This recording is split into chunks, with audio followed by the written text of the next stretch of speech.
दिए जाते हैं और जैसे ही हमें नियम दिए जाते हैं हमारा जीवन उत्तरोत्तर उन्नति की ओर बढ़ता होता है। बातें कम करें, बातें कम करें। इसीलिए प्यारे बंधुओं यहाँ पर ये संस्कार कराए जाते हैं और संस्कार करा करके यज्ञोपवीत दिया जाता है। और यज्ञोपवीत के भाव हैं वो रक्षा सूत्र है, रक्षा सूत्र। इसका नाम है उपवीत, एक होता है परिवीत। और आप कल्पना नहीं कर सकते कितना गंभीर संबंध बताया है यहाँ।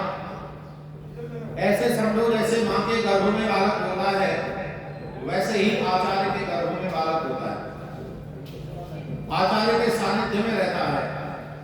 और जैसे यज्ञोपवीत हम धारण कर रहे हैं तो ये कहां से लिया गया है? तो ये परमात्मा ने हमको दिया है और बताया है।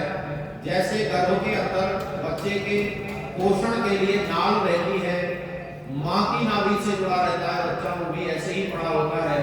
और जैसे ही वो छूट जाता है तो फिर बच्चा जैसे ही समझदार होने लगता है उसको यज्ञोपवीत पहना दिया जाता है ताकि इसे हम समझकर अपने जीवन को अच्छा बना सकें। एक समय ऐसा था जब भारत के अधिकतर लोग यज्ञोपवीत पहनते थे, अधिकतर लोग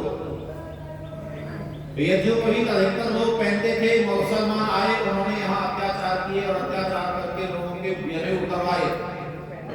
उन्होंने कहा या तो मुसलमान बन जाओ जनेऊ उतार करके, और नहीं उतारोगे तो मार दिए जाओगे। तो लोगों ने यज्ञोपवीत उतारे नहीं तो उनको काट दिया गया।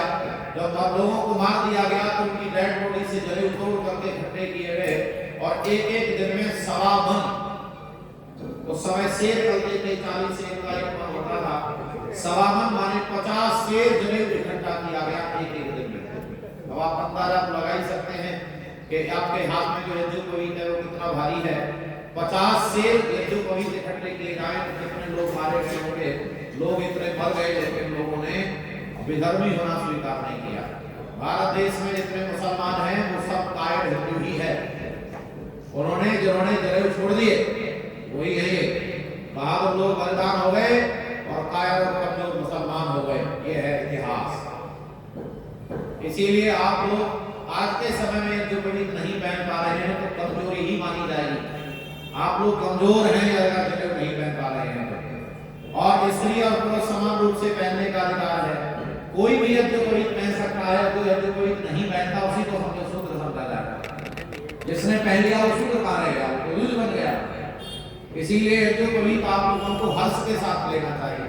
अरे पैसा खर्च करके लेना चाहिए, यहाँ तो आपको वैसे ही मिल रहा है। आज समाज के लोगों की कृपा है कि आपको ऐसे ही बिना पैसा खर्च किए मिल रहा है। नहीं तो लाखों रुपए खर्च किए थे छत्रपति शिवाजी महाराज ने, तब जाकर के यज्ञोपवीत लिया था। लाखों रुपए खर्च किए थे उस काल में। आज तो करोड़ों की बात करो, करोड़ों रुपए खर्च किया होगा आज के समय में। इसीलिए बंधुओं ये सौभाग्य है आप लोगों का कि आपको यज्ञोपवीत प्राप्त हो रहा है। और जो लोग यज्ञोपवीत को धारण करके अपने जीवन को पवित्र बनाएंगे निश्चित कल्याण होगा। आइए मुरली और अनुज इसको फैला लीजिए।